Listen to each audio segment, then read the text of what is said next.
Oor die strome van die rivier is daar blydskap in die Godstad, in die heilige woning van die Allerhoogste. God is daar, die stad sal nie wankel nie. Geliefdes, die genade sal by julle almal wees, wat ons Here Jesus Christus met onverganklike liefde liefhet. Amen. Voordat ons uit die woord van die Here saam lees, bid ons eers saam. U kan net so bly sit. Ons wonderlike hemelse Vader, Here, baie dankie vir hierdie geleentheid in ons lewe vanoggend.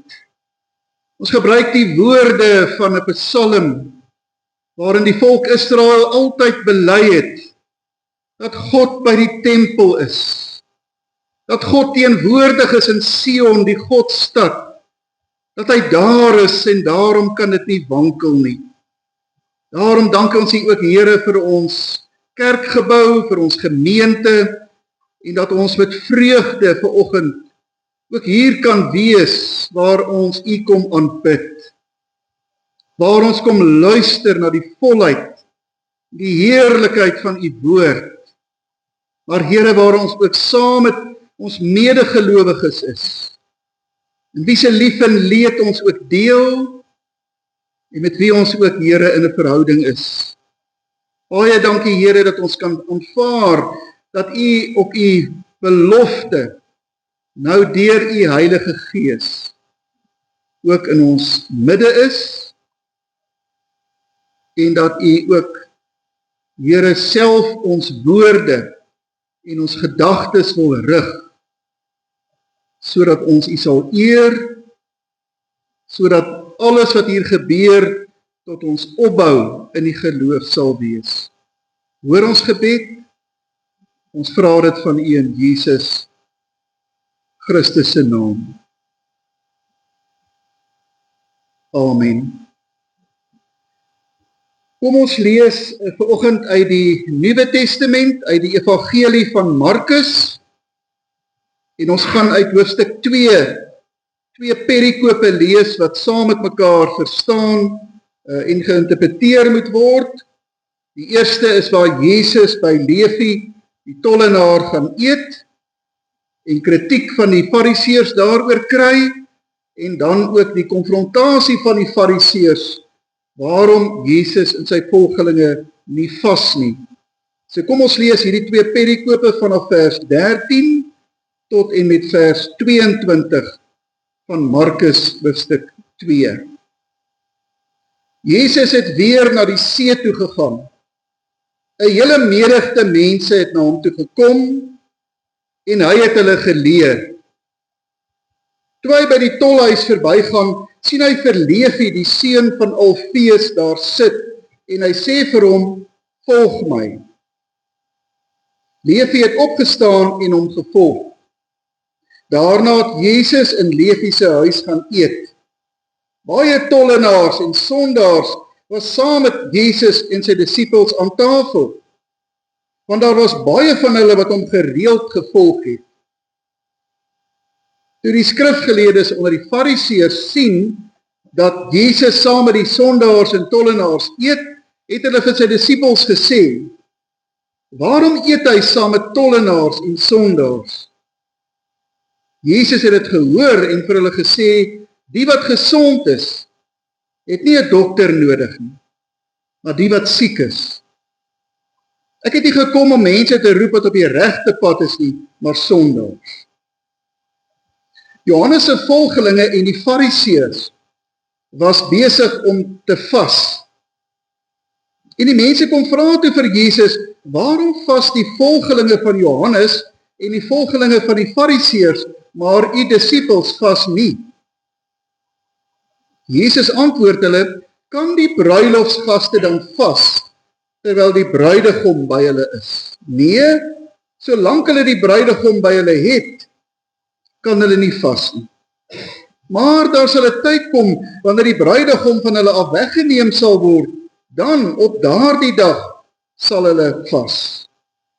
Niemand lap tog ou klere met ongekrimpte materiaal nie, Want dan skeur die nuwe lap nog 'n stuk van die oue uit en die gat word net groter.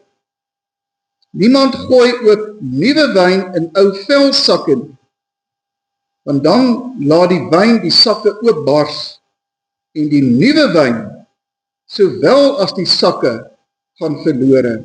Nuwe wyn word in nuwe sakke gegooi.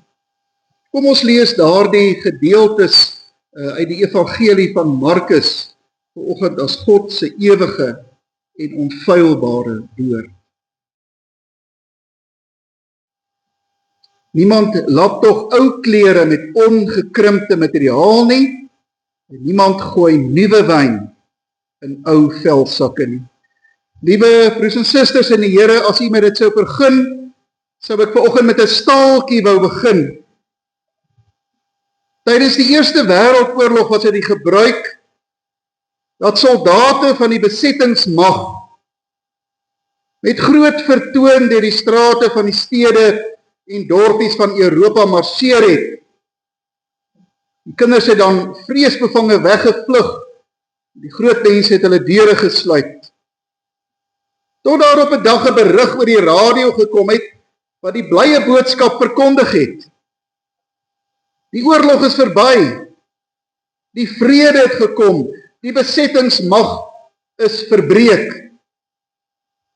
En tog het dit nog jare geduur voor die laaste soldate van die vreemde besettingsmag uit al die strate verdwyn het. En het hulle maar nog voortgegaan om deur die strate te marseer. So almal het die blye boodskap gehoor, maar hulle het dit dood eenvoudig nie geglo nie. Baie mense het gedink die radio en die pers probeer vir hulle 'n rad voor die oë draai. Hulle het gedink dit is 'n slim propaganda set van die vyand om hulle weerstand te versag. Nog steeds het hulle maar die kinders uit die strate gehou en hulle deure dig gesluit gehou. Geliefdes, die Bybel se blye boodskap is dat God se vrede, die vrede in die Bybelse sin van die woord, al bykans 2000 jaar gelede aangebreek het. Met die kruisdood en die opstanding van Jesus Christus, so bely ons op grond van die getuienis van die skrif, is die beslissende slag teen die bose geslaan. Ons het dit nou ook onlangs weer gevier, die Kersnag, waar alles geïnisieer het, die babietjie wat in Bethlehem gebore is, die engele wat op die velde gesing het, ere aan God en vrede. Hier is nou vrede vir mense op aarde. Dit is amper asof die Bybel ook die blye boodskap verkondig vir gelowiges. Die oorlog is verby. Die vredevors het gekom. Dit is nie 'n droom vir eendag eers, maar is 'n vrede wat nou 'n werklikheid en 'n waarheid is. Die troepe van die bose mag nog deur die strate marseer.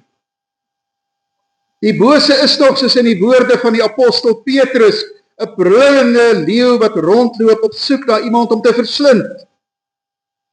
Maar die Bybel sê, die mag is reeds gebreek. Sy rug is geknak. Alles om ons heen mag tog dieselfde lyk, maar tog is alles vir gelowiges ook anders. Maar helaas, geliefdes, baie mense, ook gelowige mense, ook godsdienstige mense, glo dit eenvoudig nie. In plaas daarvan dat hulle verheug oor die aanbreek van die nuwe bedeling in hulle lewe, bly baie mense nog vaskleef aan die gedaante en die styl van 'n tipiese ou bedeling in hulle lewe. Dit is wat hier in Markus 2, die gedeeltes wat ons lees, gebeur. Dis 'n voorbeeld hiervan. Wanneer mense nie die nuwe, die vrede wat God bring, die blydskap wat God bring in hulle lewens aanvaar. Jesus is aan die huis van 'n tollenaar, Levi. Daar's ook ander tollenaars, sondaars, teenwoordig, mense, na wie die Fariseërs eintlik met afkeer na gekyk het, en hulle was besig met 'n groot feesmaal. Almal kon van ver af sien en hoor, daar word fees gevier. Maar die Fariseërs is glad nie daardeur beïndruk nie. Hulle het gereken dat so 'n uitbundige fees, om so uitbundig fees te vier, dit pas daarom nie by 'n rabbi nie. Dit pas daarom nie by 'n leermeester nie. Dit pas daarom nie by iemand wat sulke uitsprake maak soos wat Jesus doen nie. Hulle het Jesus se uitbundige vrolikheid saam met sy disippels, saam met almal daar vreemd gevind. Volgens hulle het 'n lewe van strengheid, met gedissiplineerde vastye en gebedstye en 'n baie ernstige, langgesig vroomheid het eintlik beter gepas by mense wat op die koms van die beloofde Messias wag. Selfs Johannes die Doper se volgeling het gewonder, moet 'n mens nie eerder vas as feesvier nie? En Jesus se antwoord hierop is baie insiggewend en belangrik vir ons vanoggend om raak te sien. Hy sê, as julle dan bruilof hou, dan die oomblik as die bruidegom kom, dan begin die feesvieringe in die bruilof dan. Is dit nie so nie? Hier staan ek voor julle, sê Jesus, die Messias, die een wat God gestuur het, die bruidegom. Hier is ek dan tussen julle, hier is ons reeds hier. Waarom sal julle nie fees vier nie? En dan gebruik Jesus 'n beeld. Hy sê, niemand lap tog klere met ongekrimpte materiaal.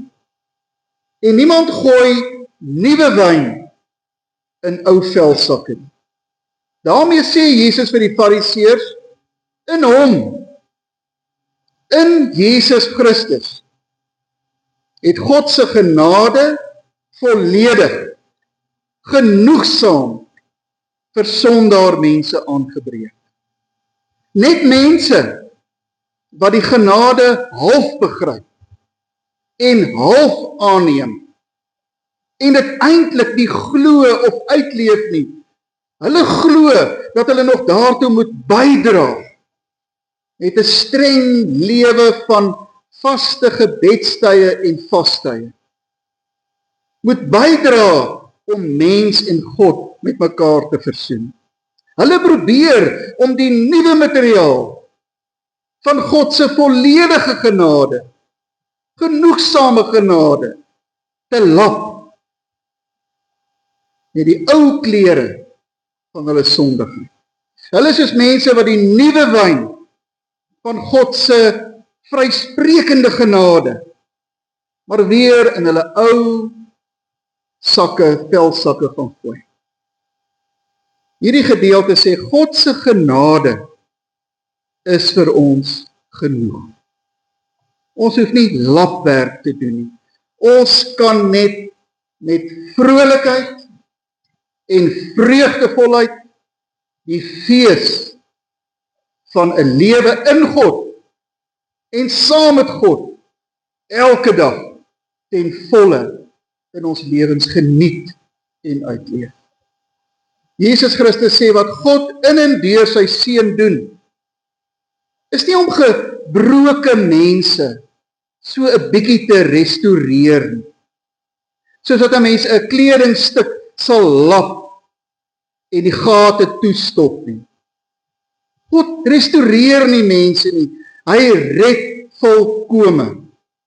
God knap nie net die ou sondige mense so 'n bietjie op nie, hy skenk volledig die nuwe, hy maak heeltemal nuut.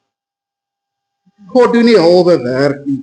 Daarom is ons nooit halfgebakte, halfgelapte gelowiges nie, maar mense wat vrygespreek is en wat daarom met nuwe klere aan, feesgangers is. Mense wie se bekers elke dag oorloop van die nuwe wyn van God se genade van sy vernuwende genade. 'n Gelowige is 'n vreugdevolle feesganger, wat in Jesus Christus volkome verlos en vrygespreek is. En wat nou reeds in sy lewe in die feesmaal met die Here deel. 'n Gelowige is iemand wat so gevul is met die heerlikheid van die Here se Gees, en wat elke godsdienstige handeling, ook die deelname aan hierdie erediens vanoggend, as 'n fees beleef. Om saam met die gemeente 'n erediens te beleef, staan nie in die teken van 'n dwingende plig nie. Dis 'n feesmaal om my kinders geestelik te begelei, deur wat ek vir hulle sê en wat ek vir hulle, die voorbeeld wat ek vir hulle stel, met die regte lewenstyl. Is nie 'n vaste, koue roetine nie. Dit is 'n fees. Dit wat die fariseërs nie verstaan het nie. Broers en susters, ons is ook baie keer geneig om lapwerk te doen. Ons probeer van die evangelie lapwerk maak. Ons is tevrede met 'n klein stukkie van Jesus in ons lewens. Ek trek Jesus nader as daar 'n gaatjie ergens in my lewenskleed is, dat hy net daardie gaatjie kom toemaak. Ek hoor 'n preek of ek lees van hom in die Bybel, hoe wonderlik hy is, maar dan gaan lewe ek nie 'n lewe wat uitbundig oorloop van vreugde en blydskap in die Here nie. My lewenstyl onderskryf dit nie. Die Here sê, ek vier met jou, nou reeds fees. Jy kan vrolik wees. Jy kan uitbundig in die geloof wees. Jy deel reeds in die fees van die koninkryk. Jy kan dit maar glo. Al loop die soldate van die Satan nog deur ons straat. Paulus sê dit bietjie anders in sy Romeinebrief. Hy sê, julle is beklee, aangetrek. Hy gebruik 'n beeld van klere. Julle is beklee met die geregtigheid van Christus, wat reeds deel is van julle lewe.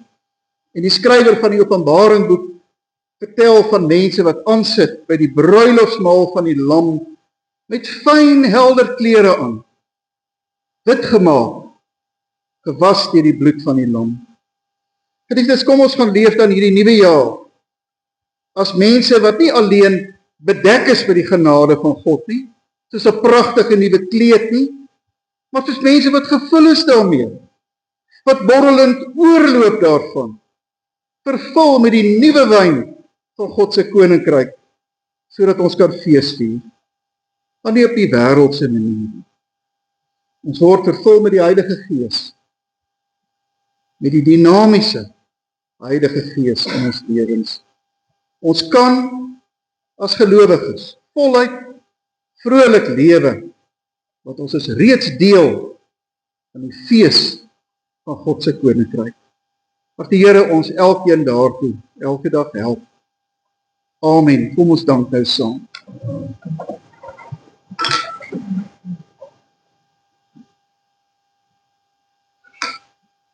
Here, ons dankie dat die woordjie vreugde en blydskap honderde kere, veral in die Nuwe Testament, na vore kom, en daar's 'n rede voor.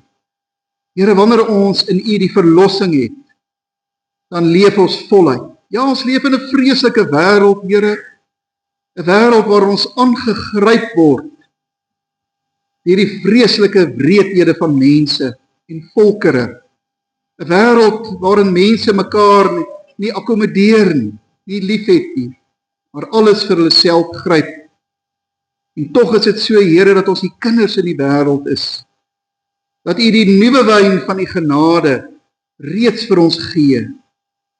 Help ons om elke dag, Here, so naby aan U te leef.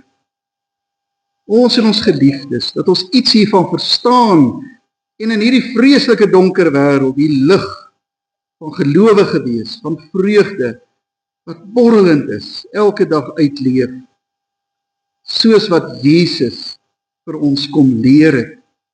Hy wat self met vreugde en blydskap geleef het, en spite van die geweldige, vreeslike opdrag wat hy in sy lewe gehad het. Help U ons daartoe, Maar Here, U weet ook, daar's baie dinge in hierdie nuwe jaar wat ons met soveel kommer vul. Baie van ons lidmate, Here, wat nie gesond is nie, wat besig is met behandeling, wat in hospitale is, baie van ons lidmate wat ouer geword het, wie se kragte afneem. Dankie Here dat ons in elke omstandigheid weet, U het ons lief, U ken alles van ons, en U sal ons nooit alleen laat nie. Dat ons met daardie boodskap ook Here vrede in ons lewens kry. Hoor ons gebed nou, ons vra dit van U in Jesus Christus se naam. Amen.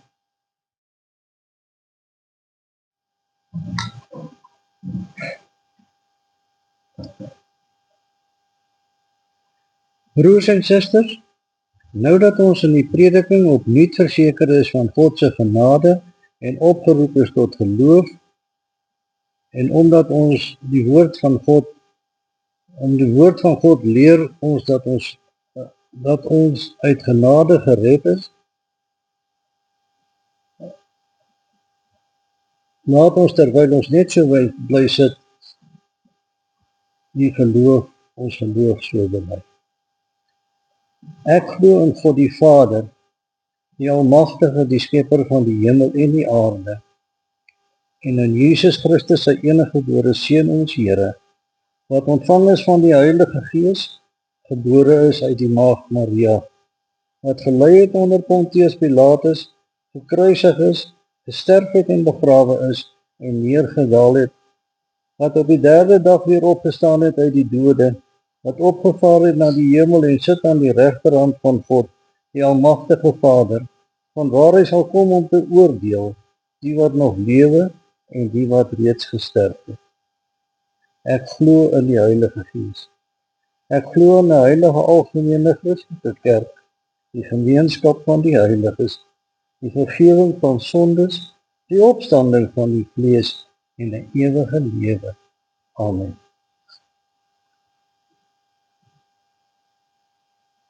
Gemeente, ons het nou ons geloof bely. Kom ons gaan leef ons ook uit dankbaarheid hierdie geloof uit in die wêreld daar buite. Kom ons luister aandagtig uit Deuteronomium 5, wat ons moet doen. Die Here het gesê, ek is die Here jou God wat jou uit Egipte uit die plek van slawerny bevry het. Jy mag naas my geen ander gode hê nie.